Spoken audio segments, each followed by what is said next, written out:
Hogan was the captain, and Burke was his sidekick. He was with him all the time. That's when they came out, and I was 3 down. Boris and I were 3 down.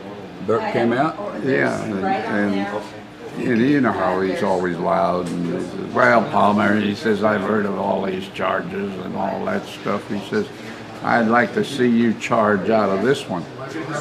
And I said, leave me alone, Jackie. Quit picking on me. No, that's not it. Well, he says, I'll tell you what. Yes. If you get this match, I'll build you a clock.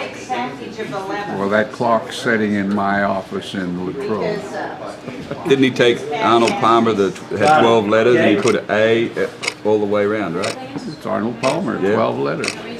And he built it. What was it like, Hogan being the captain? What was that like?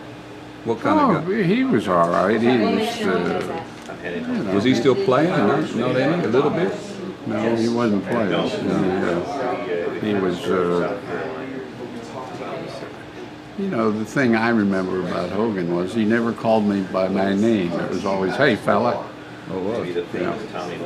Was that because you were young and good? I don't know. You know, I always thought maybe he didn't know my name. Were some of the stories about Hogan back then, was he as kind of as standoffish as a lot of people? He was pretty standoffish, yeah. Was that because he didn't want everyone to know him, so they kept being intimidated by him? Or?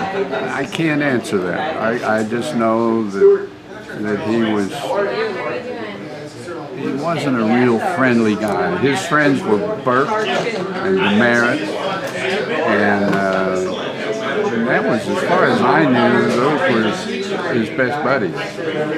Why would you reckon Hogan went with Demerit? Do you think it's because of the opposite personality? Demerit was loose and singing, and Well, Demerit always kidded with him and talked to him a lot. wasn't intimidated by him. No, not at all. And that's probably what it was. And they were good buddies. I remember that very well. Well, you're not standoffish. Thanks for telling us that story.